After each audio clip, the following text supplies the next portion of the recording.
It was a quiet evening. The kind of evening that settled over the house like a soft, warm blanket, making everything feel slow, calm, and ordinary. I had just finished tidying up the kitchen after dinner, and my feet ached from the long day. With a sigh, I made my way to the bathroom, craving the small, simple act of washing my hands, hoping the water would somehow wash away the stress of the day. As I turned on the faucet, the cool water running over my palms, I caught my reflection in the mirror. My eyes looked tired. There were faint lines on my face I hadn't noticed before, evidence of long nights and emotional struggles I rarely admitted to anyone. My thoughts wandered to my husband, gone too soon, and how much I missed him. My little boy, Sam, was upstairs playing quietly, I thought. Then came the sound of a soft creak.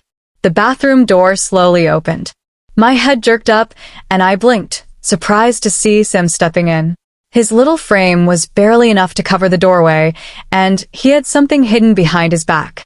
His innocent eyes met mine, wide and a little nervous, but full of excitement. "Mom," he whispered, almost like he was sharing a secret. "I made something for you." I raised an eyebrow, curiosity peeking. "Oh? And what's that, sweetheart?" Sam carefully brought his hands forward, revealing a small, crooked paper heart. The edges were uneven, a bit wrinkled, and it was colored with all the crayons he could find. I knelt down to his level, trying to mask my surprise and heartache. "It's beautiful, Sam," I said softly. "What does it say?" He looked at me, his small fingers gripping the heart, and in messy handwriting, the words were written. "Don't be sad. Daddy's watching us from the stars." My chest tightened. My eyes began to sting. I hadn't realized how much I'd missed my husband, how much grief lingered beneath the daily routines. My little boy, only 6 years old, somehow sensed the hole in my heart and was trying to fill it with a simple gesture, a piece of his innocence and love. Tears spilled down my cheeks as I pulled him close, hugging him with all the strength I could muster. "Oh, Sam," I whispered. "I miss him too, sweetheart." He smiled faintly, his tiny hands brushing away my tears. "Then let's smile, so Daddy can see us happy."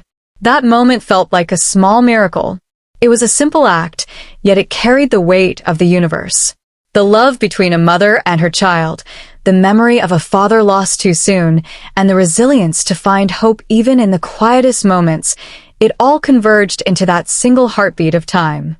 I stayed there in the bathroom, holding Sam, letting the water continue to run over my hands, letting the emotions flow through me. I realized something profound. Sometimes the smallest hearts carry the greatest wisdom. My son didn't have the words to explain grief, but he knew how to heal it, one small act at a time. After a few minutes, Sam let go, and we looked at each other, both smiling softly through tears. I dried my hands and helped him straighten his little artwork. We placed it on the bathroom counter, a small reminder of love, hope, and the unexpected strength found in the tender gestures of a child. For the rest of the evening, we stayed close, talking quietly, sharing memories of his dad and laughing at small, silly stories. I felt a warmth I hadn't realized I'd been missing. A reminder that life's beauty often comes from the smallest, unexpected moments. That night, I went to bed with Sam beside me, the paper heart on the nightstand glowing softly in the moonlight. And for the first time in a long while, I allowed myself to hope that even in the absence of someone dear, love could still find a way to touch us, to heal us, and to bring us together in ways we never imagined. The next morning, sunlight filtered softly through the curtains, painting golden patterns on the bedroom floor. Sam was already awake, bouncing quietly on the bed, his energy seemingly endless. I yawned and rubbed my eyes, still feeling the emotional weight of the night before. The paper heart lay on the nightstand, a quiet reminder that even the smallest gestures can hold the greatest meaning. "Mom," Sam said, hopping off the bed, "I have another surprise for you." I couldn't help but smile despite my tiredness. "Another one? What is it this time, Sam?" He dashed toward his backpack, rummaging through it with excitement until he pulled out a folded sheet of paper. My heart skipped a beat. Sam's surprises were never just simple drawings. They carried messages that somehow touched me deeper than I expected. "This is a treasure map," he said proudly, unfolding the paper to reveal a scrawled path leading from our bedroom to the backyard. "Follow it, and you'll find something amazing." I chuckled, touched by his innocence, yet something in his eyes told me this wasn't just play. I followed him, laughing softly, as he led me through the house. Each step felt like a small adventure, reminding me of childhood days I hadn't thought of in years. The trail led to the backyard, where the morning sun sparkled on the dew-covered grass. And there, in a small, makeshift box, lay a collection of items: a pebble from our last trip to the lake, a tiny figurine he had won at a fair, and a handwritten note from Sam. "For Mom, so she can smile today and remember that Daddy is always with us." Tears welled up again.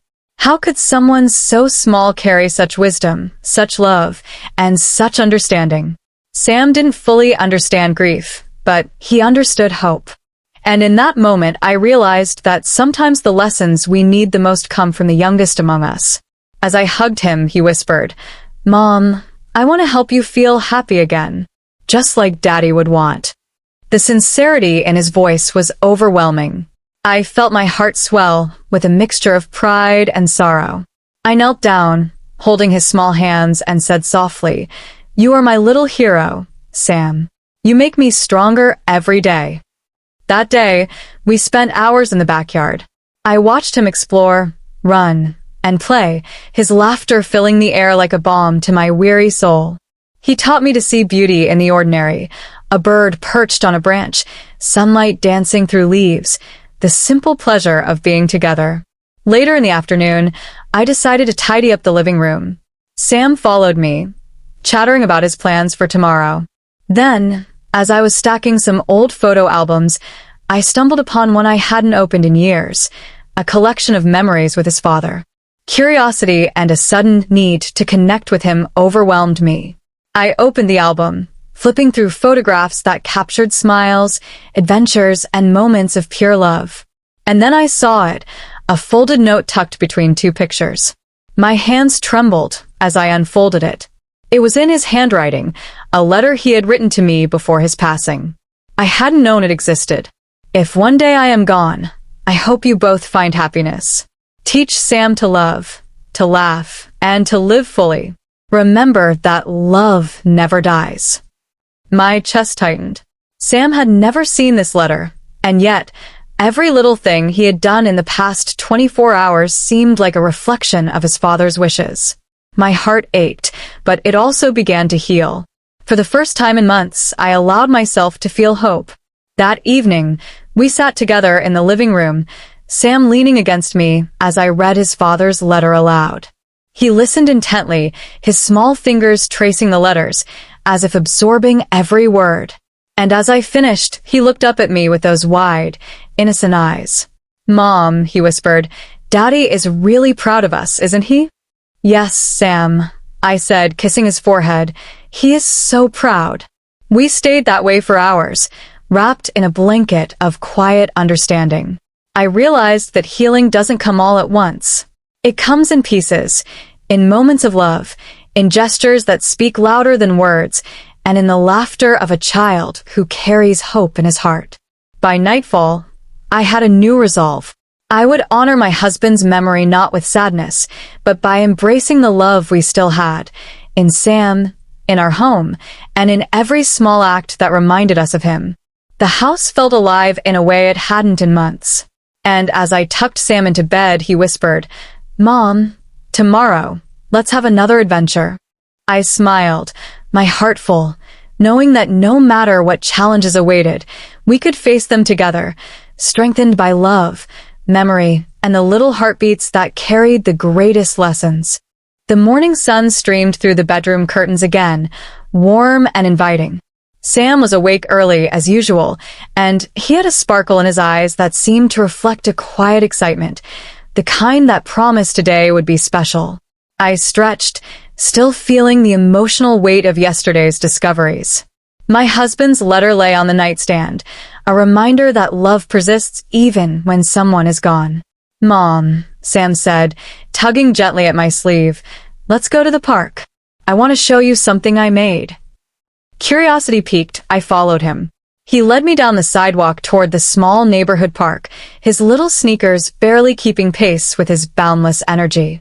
As we approached, I saw what he had been working on all morning, a tiny memorial garden near the park's large oak tree. A circle of pebbles surrounded a small plant, and scattered around were trinkets and handmade drawings, all dedicated to his dad. My heart swelled. The love and care he had put into this small garden was extraordinary.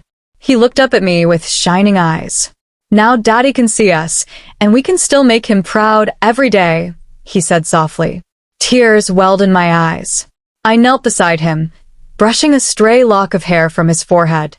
"You're amazing, Sam. Truly amazing." We spent the morning adding more pebbles, drawing little signs, and planting tiny flowers. Each gesture was infused with joy and remembrance, transforming our grief into celebration. I realized that my son had been teaching me a lesson all along, that love doesn't vanish when someone leaves. It continues in the smallest acts, in laughter, and in the way we care for one another. As we sat together, exhausted but happy, a neighbor passed by and smiled warmly. "That's beautiful," she said. "It reminds me that even when we lose someone, their love remains." I nodded, feeling the truth of her words resonate deep within me. Sam leaned his head on my shoulder, and I felt the ache of loss soften, replaced by the warmth of connection. Later that day, we returned home, hands covered in soil and faces bright with smiles. I prepared dinner while Sam set the table, humming a little tune his father used to love. The house was filled with warmth, laughter, and the subtle sense of hope that had been missing for months. After dinner, I found a quiet moment and opened my husband's photo album again. I lingered on a picture of the three of us together, him holding Sam as a baby, all of us laughing under the bright summer sun. I traced my finger over the image, feeling both the pain of his absence and the profound gratitude for the love we had shared. Sam came up behind me and whispered, "Mom, can we make a new memory today?" I smiled through my tears. "Yes, Sam. Let's make as many as we can." We spent the evening creating a scrapbook together, capturing the simple joys of our day, the garden, the laughter, the stories we shared. Each page told a story of resilience, of love that persists despite absence, and of the bond between mother and child that grows stronger through every shared moment. As night fell, Sam tucked himself into bed, holding the paper heart from our first morning tightly against his chest. I sat beside him, brushing his hair and smiling softly. "You know, Mom," he said, voice small and serious, "I think Daddy would be proud of us. He's happy we're smiling." "Yes, sweetheart," I whispered. "He's proud of us, and so am I." I turned off the light, leaving the small glow of his nightlight to illuminate the room. I lingered by the door, looking at Sam sleeping peacefully, and I felt an overwhelming sense of gratitude. The past had been hard, filled with loss and longing, but the present was alive, filled with love, hope, and the quiet joy of family. That night, I realized something vital. Life continues, not despite loss, but through the love that remains. The bond we share, the memories we cherish, and the lessons of hope that Sam taught me, all of it reminded me that even in the hardest moments, happiness is possible. And so, as I finally lay down to sleep, I felt a sense of peace. The tears of grief had been transformed into tears of love. The small heart in Sam's hands had reminded me of the big heart within us all, the heart that beats for love, for family, and for the courage to find joy again.